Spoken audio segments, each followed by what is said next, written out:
Oi pessoal, tudo bom com vocês? No vídeo de hoje nós vamos falar sobre um tema que eu sempre trago aqui no canal, que é sobre transtornos psicológicos. Só que no vídeo de hoje eu vou falar sobre uma categoria de transtornos, que são os transtornos de personalidade. Mas antes da gente entrar no tema do vídeo, se você ainda não tiver inscrito aqui no canal, já se inscreve e ativa o sininho de notificações para você sempre ser avisado quando tiver um vídeo novo. Bom, eu achei importante trazer esse tema para cá, para dar uma introdução sobre esse assunto. Esse vídeo ele não vai aprofundar em cada transtorno de personalidade, mas eu quis trazer uma ideia, já que eu venho falando de alguns transtornos. Eu acho importante a gente fazer uma diferenciação desse grupo de transtornos que antigamente a gente chamava de eixo 1 para esses de eixo 2, que seriam os transtornos de personalidade. Isso porque os transtornos de personalidade são mal entendidos. Existe muito estigma ao pensar num transtorno de personalidade. Então, o intuito desse vídeo é realmente esclarecer do que se trata um transtorno de personalidade. Um pouco desse estigma está, por exemplo, associado a um mau entendimento ou uma redução dos transtornos de personalidade, a um deles, mais difundido até na dramaturgia, que é a psicopatia, chamada psicopatia no senso comum, referindo-se a um transtorno de personalidade antissocial. Dando a conotação que um transtorno de personalidade, então, é algo muito perigoso ou é uma pessoa que vai gerar muito dano para outras pessoas de alguma maneira. Então, primeiro vamos entender o que é um transtorno de personalidade. Qual que é a diferença dele para outros transtornos, como transtornos de ansiedade, transtornos de humor, como o transtorno depressivo maior, transtorno bipolar e outros. A principal diferença é que quando a gente está falando de um transtorno de personalidade, a gente está relacionando isso com alguma forma muito mais estável da pessoa ser. É algo mais longitudinal e muito mais global do funcionamento daquela pessoa.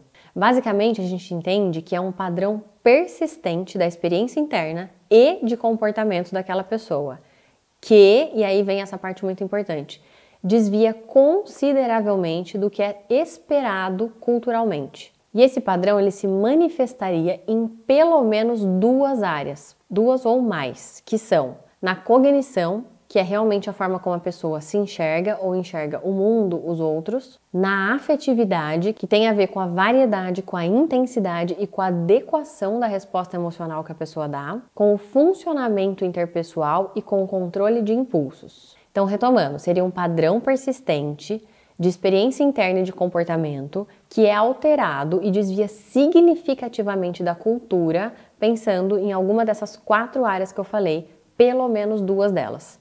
Na cognição, na afetividade, no controle de impulsos e nas relações interpessoais. Outra característica fundamental é que esse padrão, que eu já falei que é persistente, ele também é inflexível e costuma aparecer em diversas situações, o que torna realmente, então, um funcionamento abrangente. E claro, esse padrão, ele desvia da cultura, ele é persistente, ele é inflexível e gera sofrimento que a gente considera clinicamente significativo na vida da pessoa. O que é uma coisa importante da gente diferenciar? Esses elementos que eu falei, eles são fundamentais para a gente entender que uma característica, que um traço de personalidade, ele é um transtorno, ele faz parte de um conjunto de outros que tornam aquilo um transtorno de personalidade. Por quê? A gente sempre vai estar falando de características de personalidade.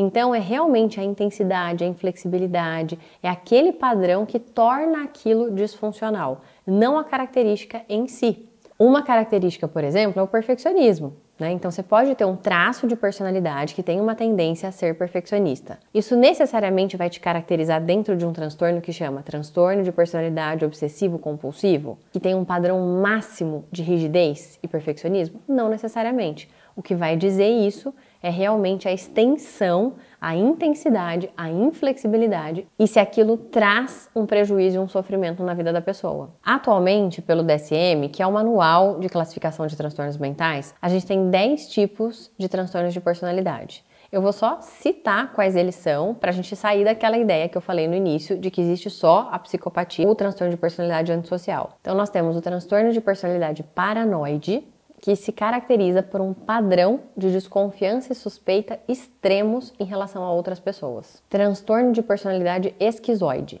que se caracteriza por um padrão de distanciamento das relações sociais e uma faixa restrita de expressão emocional. Transtorno da personalidade esquizotípica, que envolve um desconforto agudo nas relações íntimas e, entre outras coisas, certa excentricidade no comportamento. Transtorno da personalidade antissocial, que aí sim é um padrão de desrespeito e violação do direito dos outros. Transtorno da personalidade borderline, esse também é um pouco mais conhecido, que é um padrão de alta instabilidade nas relações interpessoais, nos afetos, na autoimagem e com acentuada impulsividade. Transtorno da personalidade histriônica, que é um padrão de emocionalidade e busca constante ou em excesso por chamar a atenção. Transtorno da personalidade narcisista, esse também mais comumente conhecido, e que envolve um padrão de grandiosidade, necessidade de admiração e falta de empatia. Transtorno da personalidade evitativa. Envolve um padrão de inibição social, sentimento de inadequação e hipersensibilidade à avaliação dos outros. Transtorno da personalidade dependente. Envolve um padrão de comportamento submisso e apegado, relacionado a uma necessidade excessiva de ser cuidado. Transtorno da personalidade obsessiva compulsiva, aquele que eu dei exemplo. Envolve um padrão exagerado com ordem, perfeccionismo e controle. É importante nesse caso diferenciar que isso não é o TOC. A gente está falando do TPOC. É realmente esse padrão de personalidade. É diferente do TOC, que é o transtorno obsessivo compulsivo, que aí tem a ver com rituais de compulsão e obsessão. Então esses seriam os 10 tipos de transtorno de personalidade. O próprio manual ele já tem uma proposta de que a gente tenha a possibilidade de fazer diagnósticos mais elaborados, que não fiquem presos dentro desses categóricos, como a gente chama. Porque é comum que as pessoas às vezes tenham características de um transtorno e característica de outro.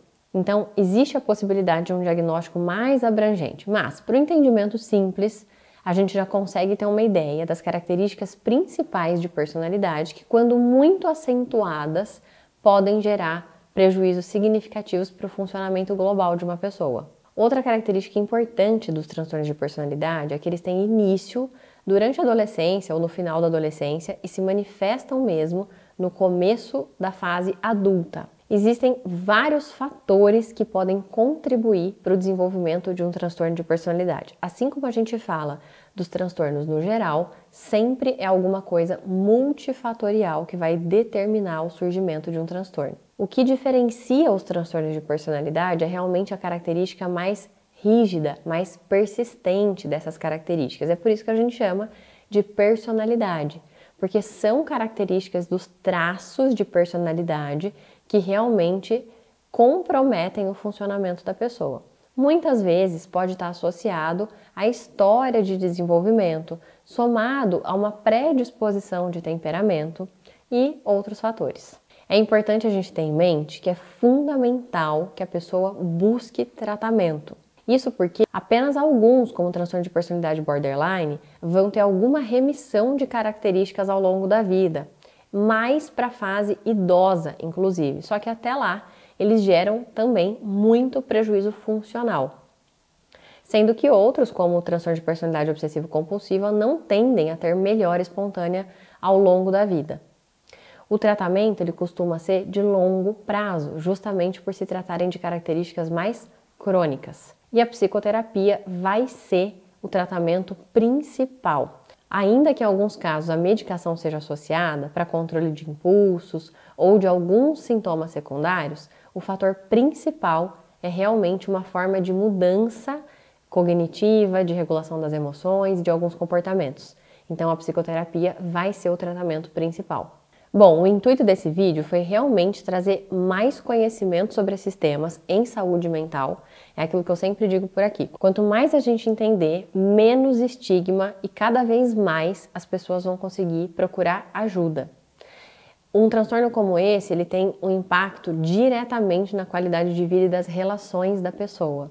Então, por isso que é tão importante ter esse entendimento, não estigmatizado e procurar ajuda. Como é personalidade, a gente tende a julgar muito o outro, né? E aí assume como se aquilo fosse o que a pessoa é. Ah, você é isso, você é um desequilibrado. E não, às vezes ela tem um funcionamento de personalidade baseado ali nesse funcionamento de um transtorno que pode sim receber um tratamento e melhorar muito. Bom, eu espero ter esclarecido alguns pontos. Se você achou esse vídeo interessante, deixa aqui nos comentários. Se tiver interesse em saber mais sobre o funcionamento da personalidade, também pela ótica não psicopatológica, mas características da nossa personalidade no geral, me deixa aqui. Manda esse vídeo para outras pessoas. Se você não tiver inscrito ainda no canal, já se inscreva e a gente se vê no próximo vídeo. Um beijo!